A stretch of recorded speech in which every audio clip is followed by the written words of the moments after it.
Hello and welcome back to the Sour Popcorn Podcast. What I'm is Jake. up, party people? I am Zack. You need to stop with this party people. But business. it's going to become my trademark, man. It's going to become my trademark. Hello and welcome back to another episode of Sour Popcorn Podcast. This week, pre-recorded because otherwise prior engagements, but doing a scheduled upload. And this week, if we recorded news now, it would be out of date. So let's predict. Who do you think's dead?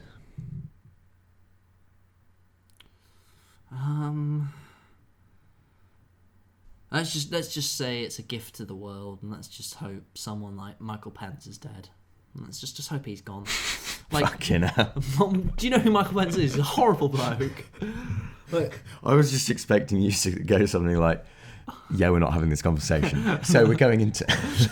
dude, do you not hear my Quickfire Question pitch last week? Like, that's really dark. I can go horrible if I wanted. I hope Michael Pence is a horrible man. I hope he's dead. Really do. Well, on that bombshell. This has been the Sour Popcorn Podcast. Thank you, ladies and gentlemen.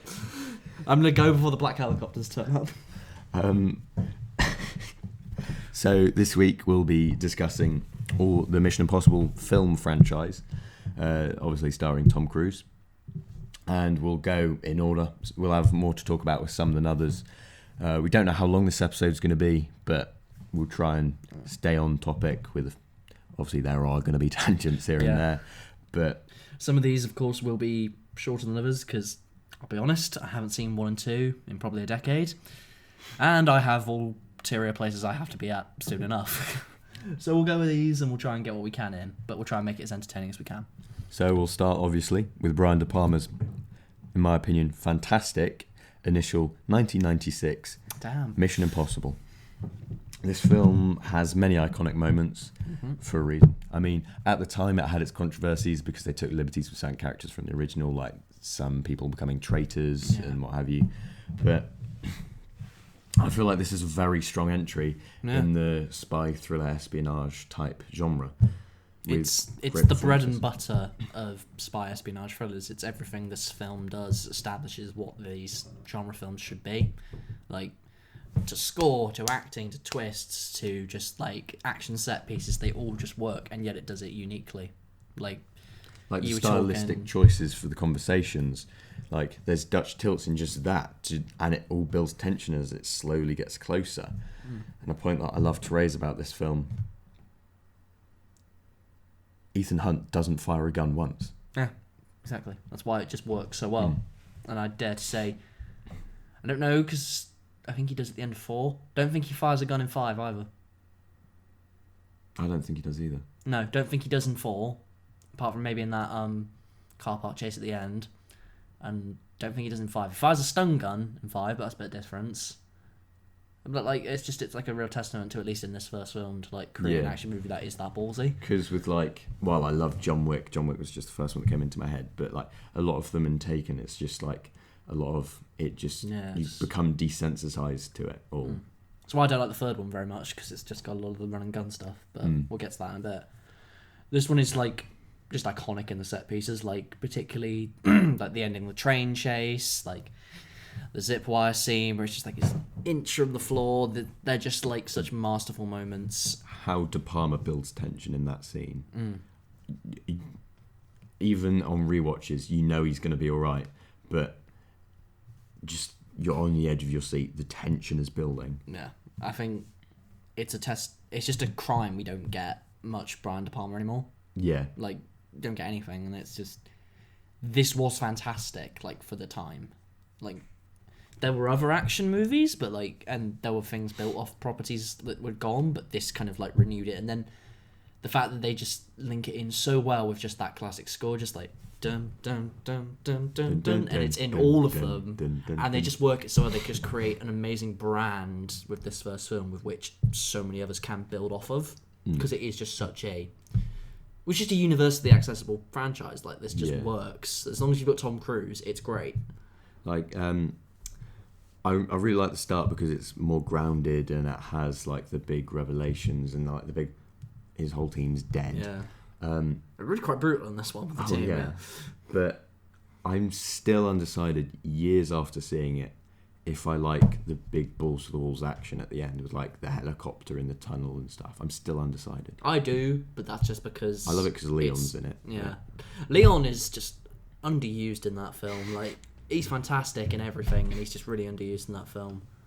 Like, I know you've got to give a bit more of a shine to Ving Rhames because you've just had Pulp Fiction come out and everyone's obsessed to see him more, but Leon did great in that.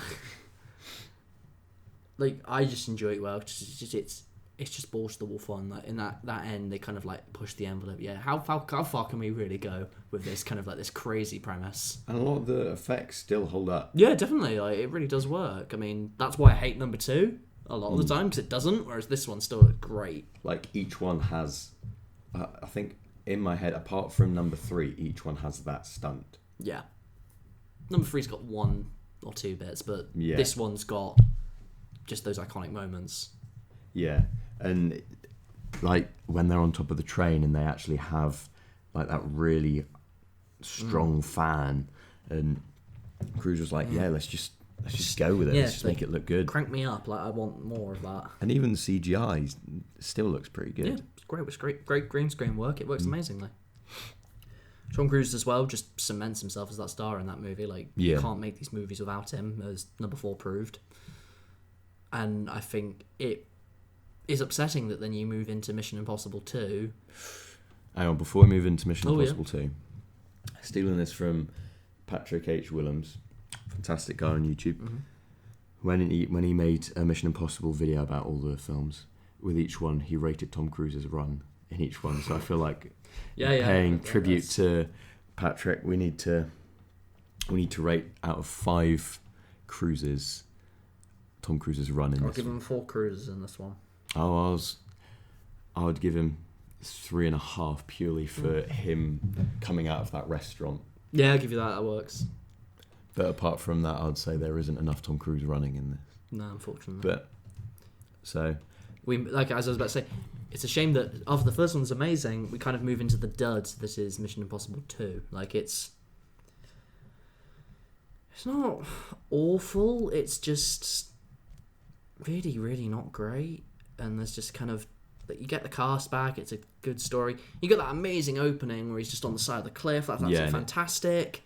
And then 10 seconds later, you ruin it because he throws the exploding sunglasses at the screen. It's just it's just so campy. I hate it, but I love it. I don't. I hate it. Like, I'm big camp, but in that one it was too far. John Woo just kind of like all the slow-mo stuff, just its relentless gunfire. Like, it feels like, okay, we're going anywhere. Anthony Hopkins is great in it. You know, I love him. You know, I love Tandy Newton. They're fantastic together. She's really good in it. I love the slow-motion doves. That makes it. I just want to hurt you. I just want to hurt you, man. Like, it just kills my soul every time I see it. One thing this film did do, as much as I personally love him as an actor, it gave us Hugh Jackman's Wolverine, because Douglas Scott was originally planned to play him, but then due to scheduling conflicts, he had to step out. But and I'm kind of really glad, because he's awful in this film. He's such a bad villain. In this film, yes, Douglas Scott is not a good villain in this film. He's just so forgettable. He's a good actor in other stuff. Yeah, great actor in other stuff, but in this, it's like it's a piece of cardboard chasing me. It's not remotely threatening or scary. Just like they have that one fight, and it's just ugh. And then the stunt for this one is a bit meh, because it's the knife drop to his eye. Because it was a knife tied to a wire, and then it drops, and then right in front of Tom Cruise's eye, and Tom Cruise just had to keep his eye open. And if it slipped out of that wire, if it went wrong, he would. I love how Tom Cruise is kind of like with that one. He's like, oh yeah, I did really good in the first one. Let's see if I can like really get like people to love me with this one. Like, I'm already going a bit crazy in the public eye. Let's kind of like really amp up the stunts in this one. Let's literally open it with me hanging on a cliff. Like, let's make my dick look even bigger. Just like Tandy Newton's good. I like her in everything. I don't care. She was even good in Solo. She made that work. Yeah, she made that work. She didn't have a moment. None of the characters really have a moment. Like, Ving Rhames is good in it. I'm glad he was back for it. But again, it's kind of like it's just running after it feels like it's running after the first one, trying to like do as well as that did, and it's just like falling flat. Although it is the highest grossing film of that year. Oh, really? It was it did insanely well money wise, but it's a testament to how good the first one is that it got a number 3, because while it did well financially, I think after seeing that one, no one particularly wanted to see another. I couldn't, like, I wouldn't really think, like, oh god, they want to do another one of these, like. I think that's why, kind of in a way, the third one works a little bit, because it was make or break at that point. Yeah, plus the fact they then kind of just get rid of everything that didn't work in the second one. And before we move on to number 3, Tom Cruise's Run. I'm gonna be really honest, I can barely even remember him running in this, so I can't remember. Like, I'm gonna do 1.5. Yeah, it's just put me there as well, because just this movie sours me. I'm Mr. Camp. I watch Batman Forever at least 10 times a year. Too much, as Jake would say, and I think he's worried about me at times, but I just don't like this. And even then, I don't like parts of number 3 very much. Number 3 was a lot more CG-centric. I think number 3 is the worst as well in dialogue. Unless if it's Philip Seymour Hoffman or Lawrence Fishburne talking. I think that 3 gives Mission Impossible its best villain. 100%. Like, Philip Seymour Hoffman is yet to be topped. He's incredible in this film. Not only does he have the great moments of tension of, like, I'm counting down. Every time he counts down, it's like, fuck. And also, like, it has that weird bomb in the head when the eye just goes. That was a fantastic and it's like, that could be anyone at any moment. Yeah. It adds tension. But then it's just the little moments where it's like, you can tell Alex Kurtzman has his grubby fingers on this. Hate Alex Kurtzman. That's who I wish would die in the week that we haven't been here. Alex Kurtzman, yeah, like, he's just such an awful writer. Like, some of the dialogue in this is so bad. I'm very glad. The sequences in the kitchen, like, just some of the times he's like, he gives Ving Rhames bad lines, and Ving Rhames really tries with it, and it hurts. I'm really glad that you are not the protagonist of Death Note, because you would just fucking kill everyone. I'd kill everyone. I'd be such a good hero. Just... Willem Dafoe would be great with me. We'd have a great time. Like, we'd crack open a beer and have some apples together. You just write everyone else's name down. Even the disposable team, like, Ving Rhames is great, but he's got that British guy who we've never seen before with him, and that Asian lady, and it's like... Do you mean Simon Pegg? No, not Simon Pegg. It's that other guy. It's like the guy from the Tudors. Like, I forget his name. I think they call him Phoenix in the movie. It's like, what's your name, Phoenix? It's like... I forgot. He's awful. He's awful. Like, he's got no lines, nothing interesting. There's like that one scene where, like, they focus on those two, and she's like, I used to do a prayer to make my cat come home. I'm doing an awful Asian accent. It's quite racist. That was awful. And then he's like, I'm doing a prayer to make my cat come home. It's like, teach me to do it. It's like, I don't care about these people at all. I just don't care. Lawrence Fishburne's amazing in that film. Yeah. Those lines he has in that film, it's like, I would fucking bleed on the flare to keep those stripes red. That's incredible. Billy Crudup's a really good guy in this movie, and he's a great twist when he's the villain. Although this certain lines are fantastic. This film went through a lot of directors. Like, I think it originally had David Fincher. Fincher was attached. I think Spielberg was questioned at one point if he would consider it, and he said no. But I'm sort of glad that they stuck with JJ, because now, like, obviously at that point he was just a television dude, but I like that did bring him to the forefront of everyone's attention. It feels very much like Jaws, where when you watch Jaws, you can see the prestige and the quality of it, but you can also get the hints of who Spielberg is going to become as a filmmaker, and you get that very much with Mission Impossible 3. Like, you get kind of like the traits of what JJ does, like the high action, the certain actors he's used to, the tension with like the interrogation stuff. And I think Cruise really works well in this one. Like, it's the best of the performances of all of them. Because he has more to do, because he's not only just doing these insane stunts and having fun and doing a load of jargon and exposition about being disavowed or something, because he can show emotion towards his now wife. Yeah, they give him so much, especially in those scenes when he is tied to the chair. It's like, Dan, and he's just screaming and begging. It's like, it just works so well. I think the reason why Philip Seymour Hoffman works as such a great villain number 3, he doesn't give a shit about Ethan. No, he really doesn't. Because like, he just sees him as a pain in his side. He's just like, oh, it's him again. For fuck's sake, can we kill him yet? Yeah, I think he would have done it to like any of the characters, and he seems inhuman at points. It's just like when they're dangling him out the plane, doesn't even flinch, and it's like, this guy's just like so clearly insane. It just works. It's also a testament to Philip Seymour Hoffman with rest in peace. Him, fantastic dude.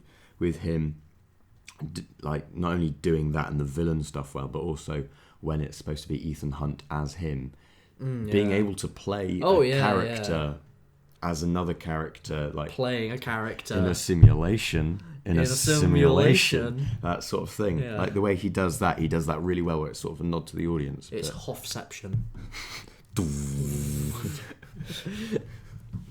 Yeah, he's really good in this film, and there are some interesting concepts.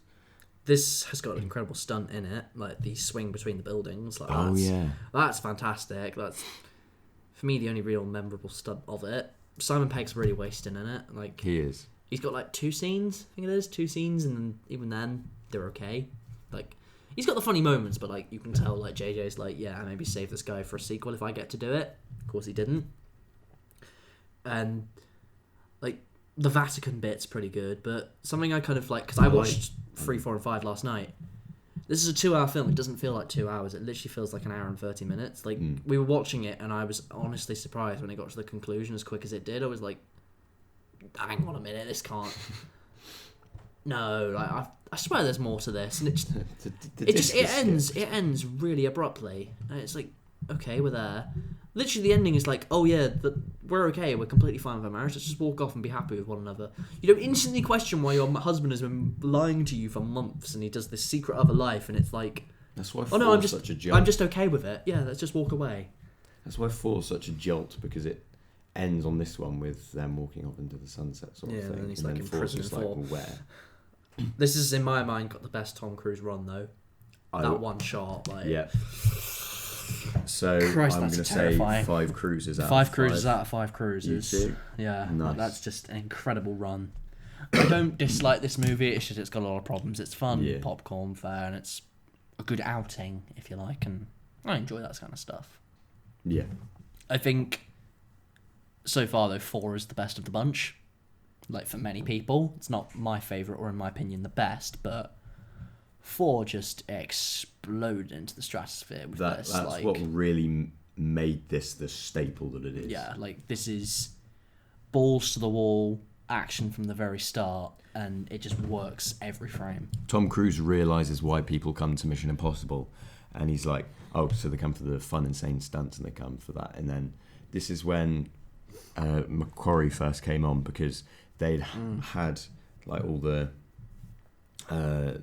big set pieces planned, and they'd started filming, but then they weren't exactly sure how they were going to weave it together. Yeah, and I think it works really well in the sense that Macquarie's writes a fantastic movie, and then Brad Bird just comes in, and he just, like, this is his first time doing a feature debut, like with live action. It's like, it's incredible. You wouldn't believe the guy hadn't directed live action. Shut up. Just everything he does with the actors, the characters, the set pieces, it's all shot amazingly. The camera work is fantastic. It still has the joyful life and momentum and movement that it has in his animated stuff. Yeah. But he just translates it so well to actually having the physical camera there. It's like, I'll hold it in court anytime I want. Like, I think that scene in the prison where it's just like he's quiet and he's playing the Bobby Darin over the thing. It's just like, that's one of the best openings of all time. And that's only the opening. That's incredible. Like, out of the door, it's like, yes, this is the Mission Impossible you've been waiting for. This is like big. We're going to do bigger than we ever have before.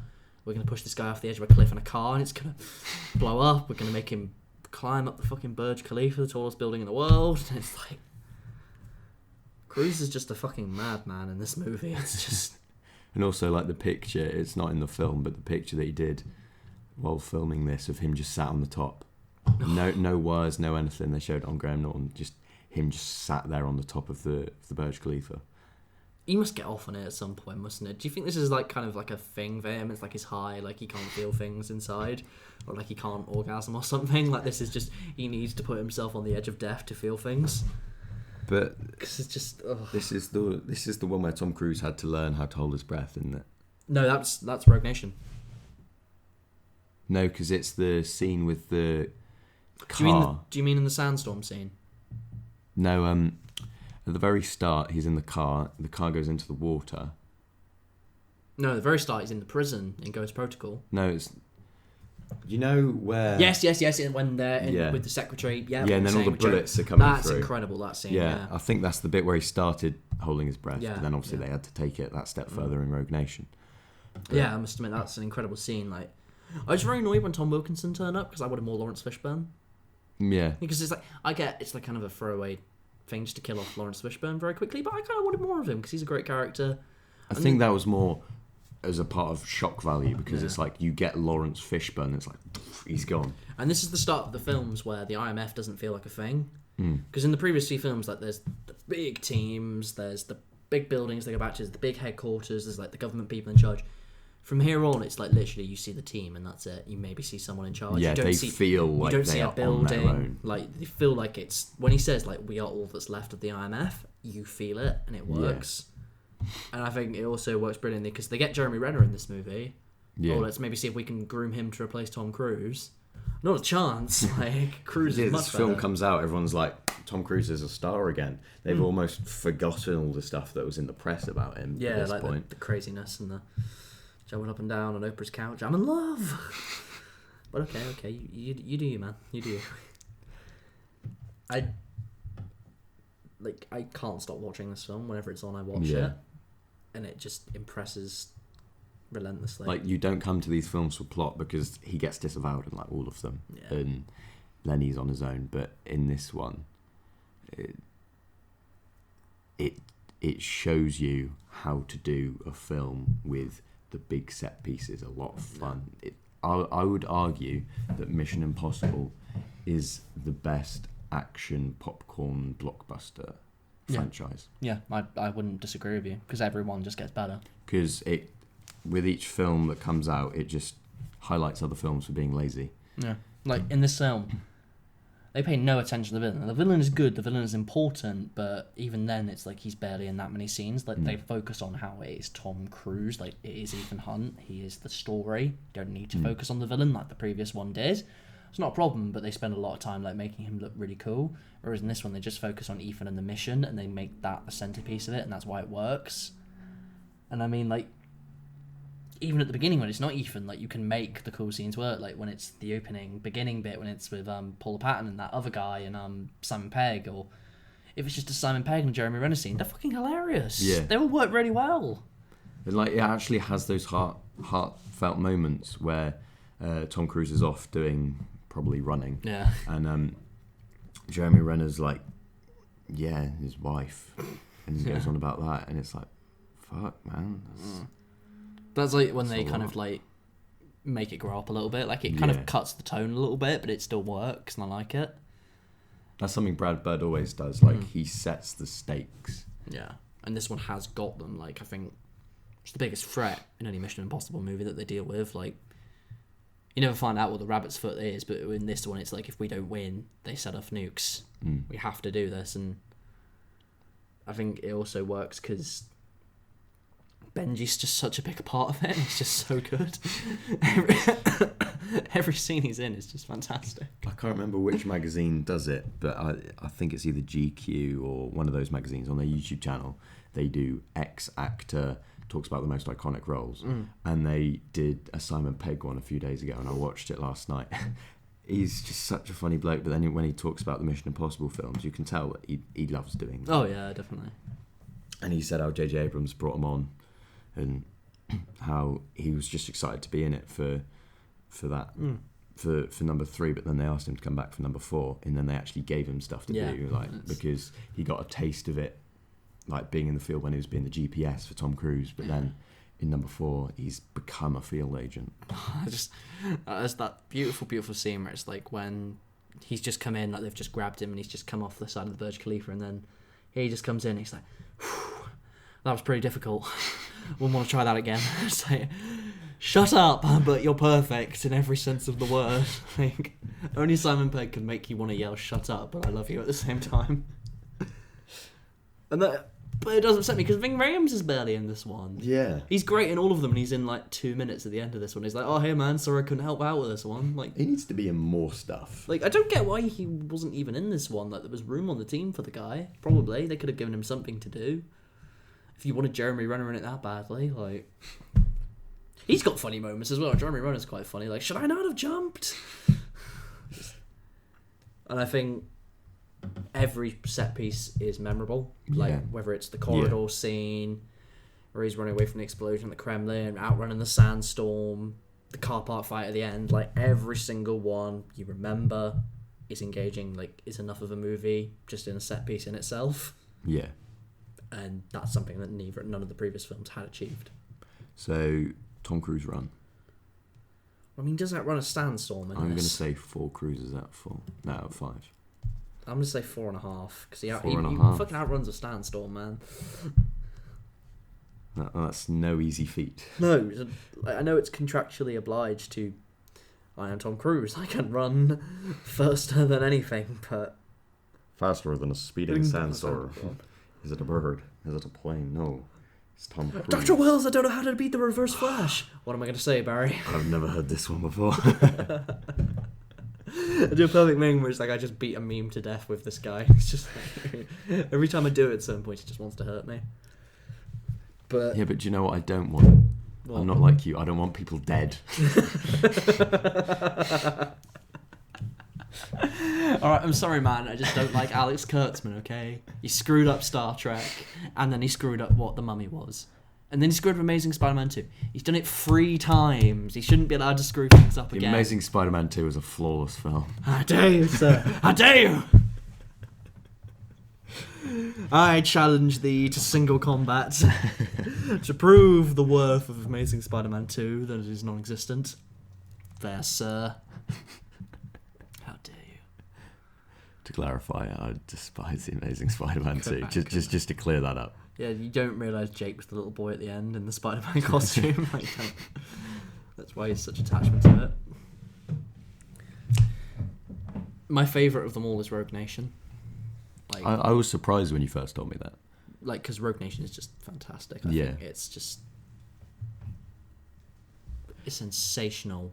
It's McQuarrie's first outing in the director's seat. Yeah, and I think it really shows because he's kind of like very nervous, but he's made an amazing film because he's got Cruise with him. They've got that partnership. They've got that, like, we know what we're going to do. We've got a vision. Cruise is the talent. He is the driving force of... And they work that so well into it. Also, this film introduces, probably apart from the stunts, one of the best things about this franchise, and that is Rebecca Ferguson. Yeah, one movie and she's one of the best parts of it. Yeah. She's probably one of the main reasons I'm excited for Fallout. Yeah. Like she is just as much a threat to people as Ethan Hunt. And we're not used to seeing that unless it's the villain. But she does the things equally to Hunt. Like she goes into the water, she saves him. It's like without her, I was going to do dead. it. It's just I can't breathe for 3 minutes. I guess you'll have to do it. It just works. And and I mean, like, they don't they sexualize her, but they don't overdo it. Yeah. There's that one shot, and like he does make the comment about her in the dress, but she is still a very kick-ass, interesting female. She's telling him a lot of things to do in that film. That brilliant scene when they're running on the top of the opera house, and he's like, she goes down, and he's like, "Oh, I'll give you a hand." He's like, "No, take my shoes off." He's like, "No, help me run." And I think she just works not only so well with him, but then in the scenes with Simon Pegg as well. And he's really brought to the forefront. He is really good in this one. Like, you think he's going to fall in love with Rebecca Ferguson, but I think really it's kind of the relationship movie for Tom Cruise and Simon Pegg. Like, I mean, they're kind of in love in this film. Like, it's like, oh, he disappeared and he never told me where he went.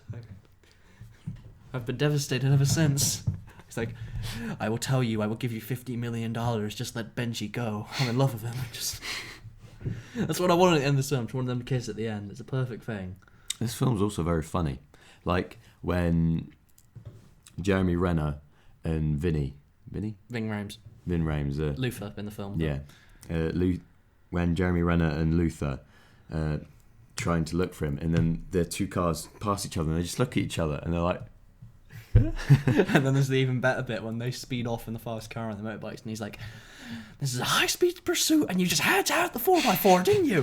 What you talking about me for? You picked this damn car, you had to have the 4x4, didn't you? High-speed pursuit." Like, that's comic relief that works in high-tension situations. It's not the whole film, it's just its little bits interlaced. Little bit. So it just...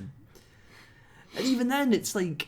out the fucking front door, the opening of this film is him hanging off the side of a goddamn plane. This scene is fantastic because it was obviously used in the marketing. It was the big stunt for this film. and they had it on talk shows, and I just like saw it on my phone, and I wasn't really into it. I thought, oh, that's impressive, but then I missed this film in theatres, which I'm annoyed at. Yeah. No, I had a lot of fun in the theatre for this. It's fantastic. But I watched this with surround sound. I had it on a high volume. I was home alone. And you feel like the wind rushing. Really you hear it. You're fully there with him. And then it's like, yes, this is... Like your eyes are squinting as if like the cold air's rushing towards you. And then you just fully feel it. And it actually is just such... If anyone ever doubts practical effects, just show them that scene. Yeah. Just that scene will stand as testament to not only the capability of Tom Cruise, but what you can do on film when you try hard enough. Yeah.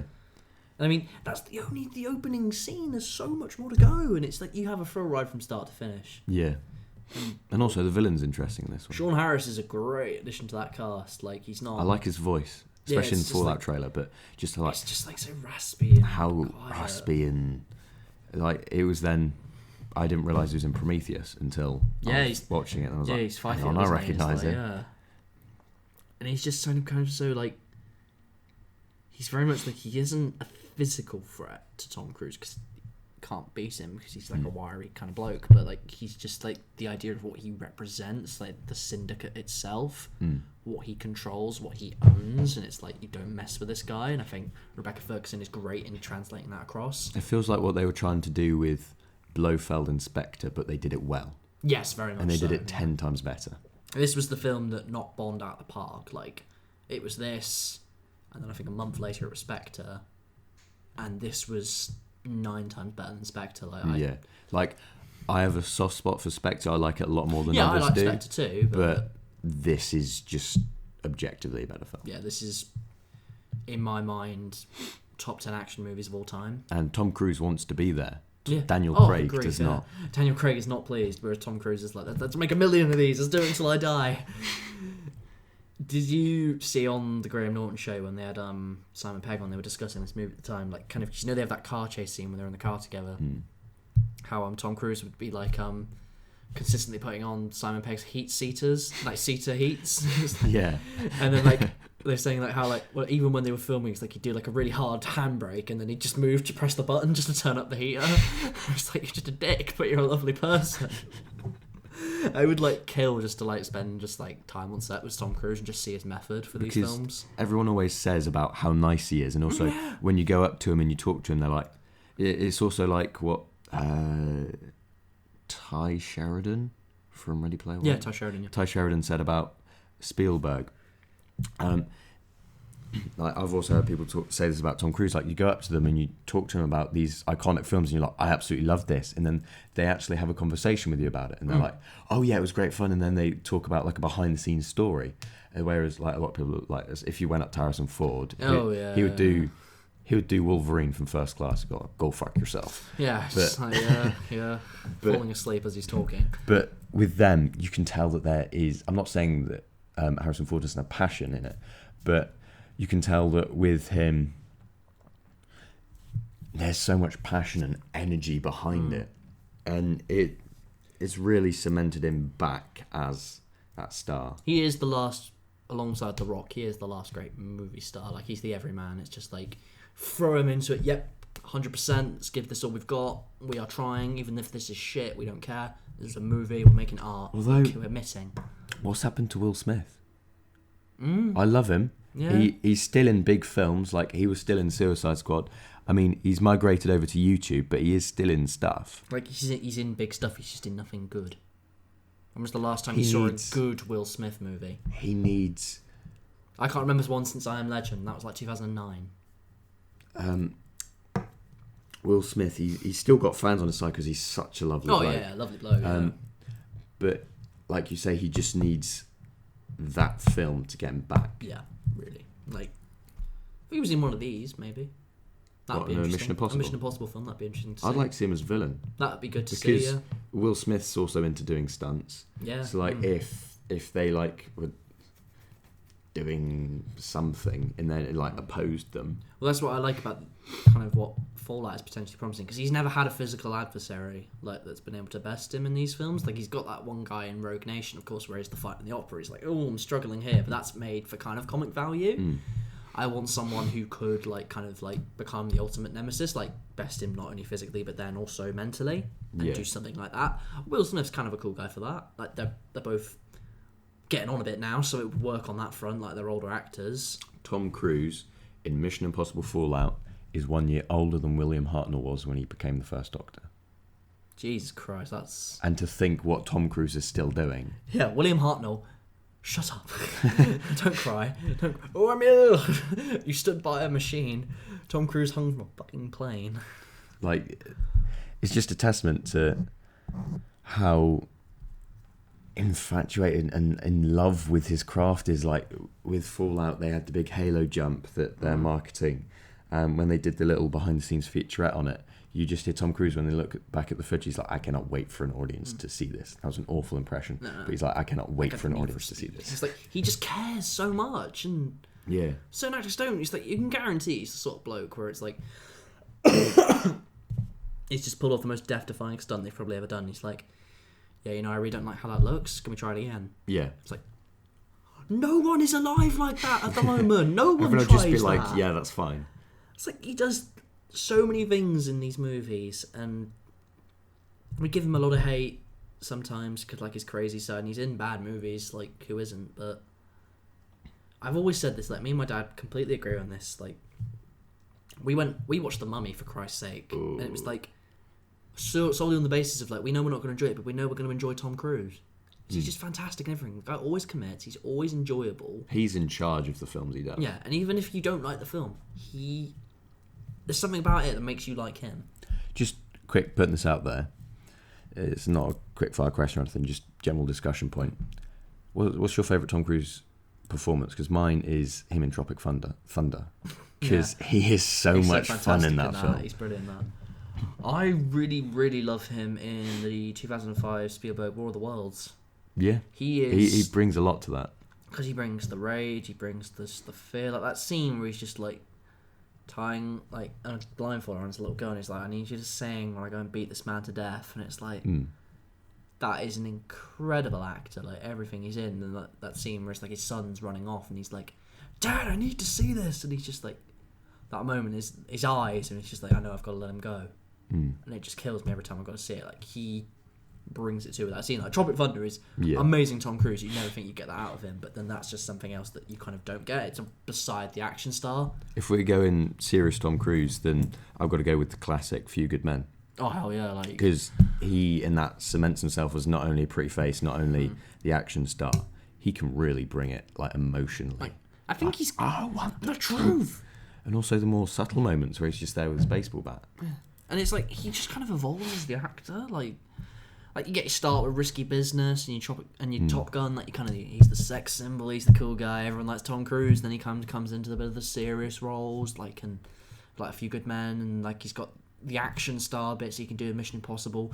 Then he can come up to this kind of the more serious and like his producer scene, like with the Mission Impossible movies, with Edge of Tomorrow, even like fantastic, like something like The Mummy. Like he's doing that. It's such an evolution of his like standing as an actor, because he kind of goes as like that, just kind of like a perception of what people think to him, to a very serious and prestige actor, to an actor who can be anything because he will make the film with the people that want to make it. Yeah, and that's just why he's always just so interesting to watch. Something in all his films, I mean, I think this is one of the reasons why The Mummy might have failed. In most of his films, you can feel his passion behind it, and also with the director, because he works in tandem with them, and then they both craft the story. But I really do think there'll come a day when he is directing. Yeah, I can see that. When he can't do these things anymore, I think he will direct, because he knows, he's done so many of them, he knows how to make them work perfectly. Although a good Tom Cruise film that went under a lot of people's radars and underrated, last year's American Made. That was fantastic. He's a lot of fun in that. He really is. Donald Gleeson, Alice Eve, great cast. Gleeson. Really enjoyable. So yeah, that going back to number 5 after gushing about Tom Cruise. Well, you kind of can't. You kind of can't. I'm not bashing it. I'm going to give him a 5 for this one, because there is that. It's probably one of my favourite shots in film. It's that scene where he's kind of put into the basement, and it's like he's tied to the pole.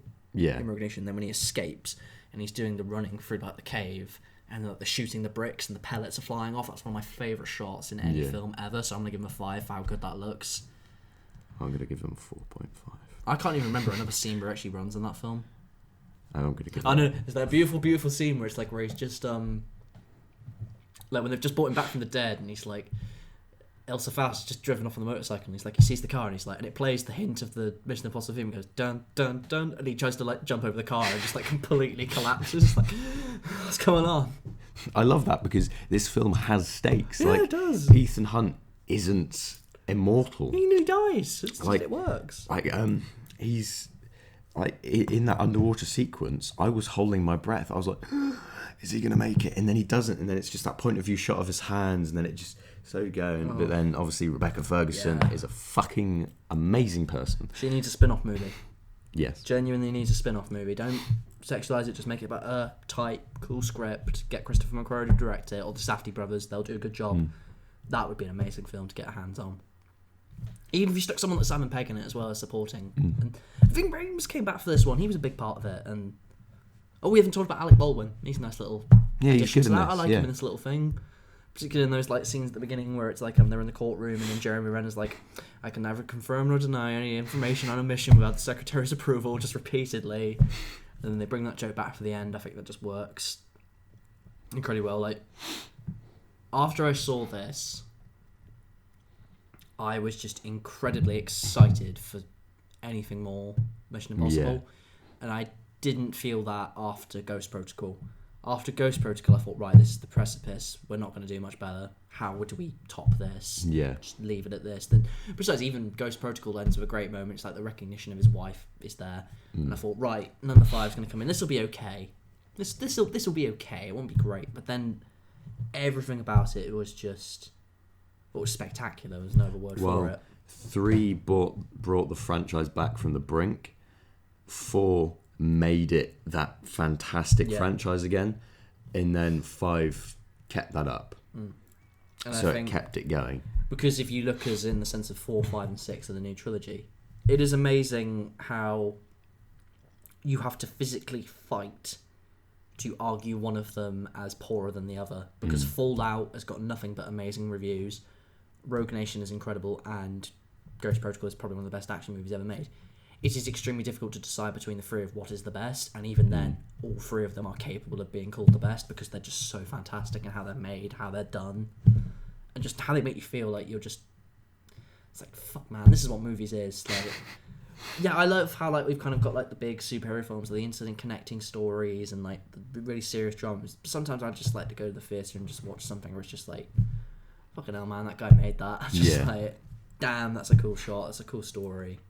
And it doesn't need to be much. It just needs to be fun. And all these movies, even when they're not as great as the rest, they're always fun. Yeah.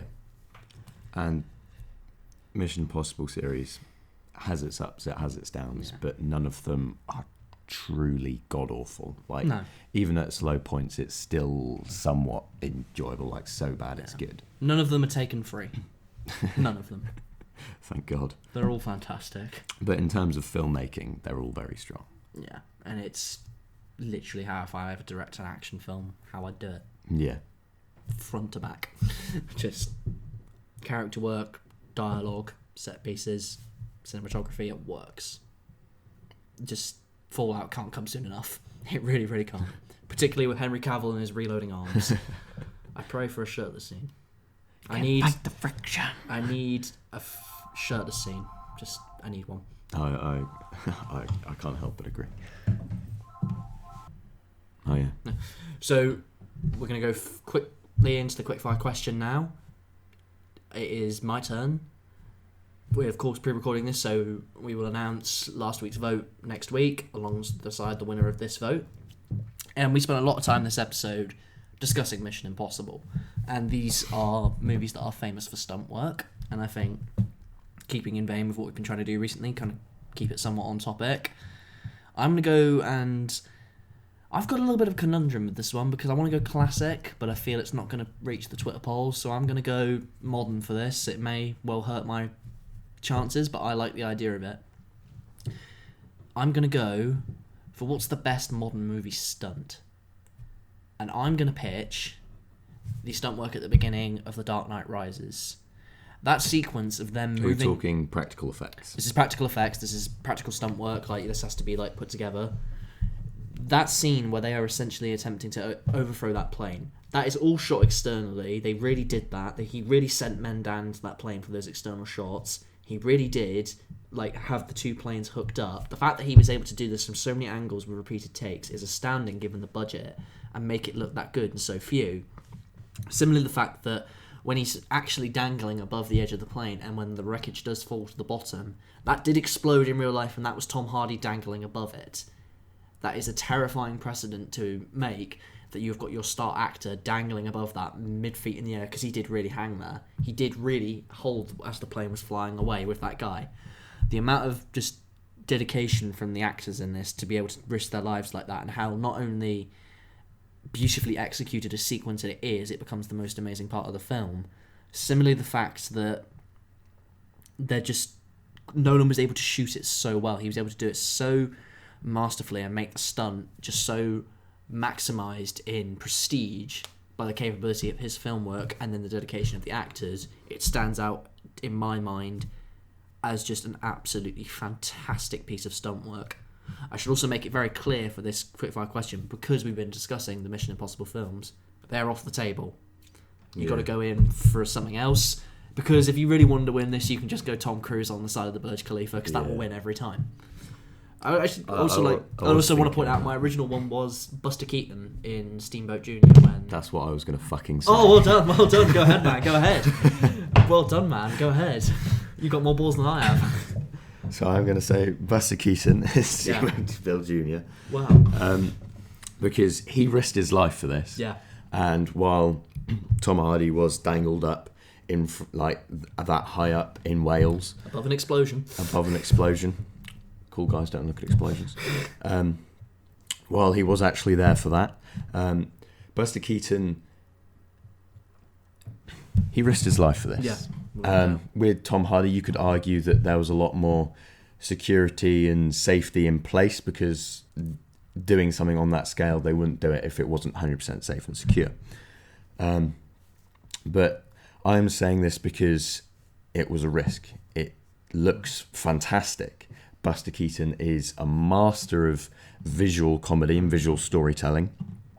And I watched a lot of his stuff on Sky Arts at the start of last year, and he is a master and a classic for a reason, and he also does it to aid the story and it goes in with that. And I just feel like there was an element of riskiness, because there was a very high chance of this could not work. His margin for error was 2 inches. The director said, if you miss your cue, you are dead. And the stunt people in charge were literally like, you couldn't pay me to be him. If he misses it even by an inch, he's gone. Because it was 2 tons. He goes through that hole in the window, and it would be famous for the demise of Buster Keaton. Had it not worked. Like Zach said, if it was 2 inches off. Yeah. That's why I'm saying the Buster Keaton stuff. You got more balls than I have, definitely. I'm glad that was featured on the show. So we now go into my recommendation of the week, of which I'm going to say, what year was it? I think it was, I was right in my head. This is a 2009 release with Mads Mikkelsen. Brutal Viking Norse mythology, Valhalla Rising. This is a fantastic film. It's told in 6 parts. The action is brutal. The scenes feel so lived in and gritty, and it all comes together. It's not for everyone. It is a slow film, but it has a beautiful ending, because all the way through it I was like, okay, this is good, but I'm not sure how they're going to wrap this up. But the way that insanity sinks in, and it has placards, like title cards in for each part as it highlights it, and then when it finally comes to that last one, you're like, oh shit, we've made it. This is what's going to happen. And I watched it up on the projector, and it was a sight to behold. Yeah. So, Viking epic, Valhalla Rising with Mads Mikkelsen. I can remember watching that with my dad when I think it was like 12, and I hated it. And I really need to go back and just enjoy that, because I think now I really would. Yeah, I think you'd love it now. Yeah. So that's been our show this week. We've been thankful that we've been able to try and pre-tape this one. We've had time to get it done, because we want to try and avoid any more hiatuses as soon as possible. We will be back next week with, I believe, hopefully something Fallout related. Yep. Want to try and get that as soon as possible, because I'm outraged this man will not be here to see it with me. Outraged. I'm desperate to see Fallout. Looks just everything it should be. So, in the words of Charlie Brooker, go away. Go away.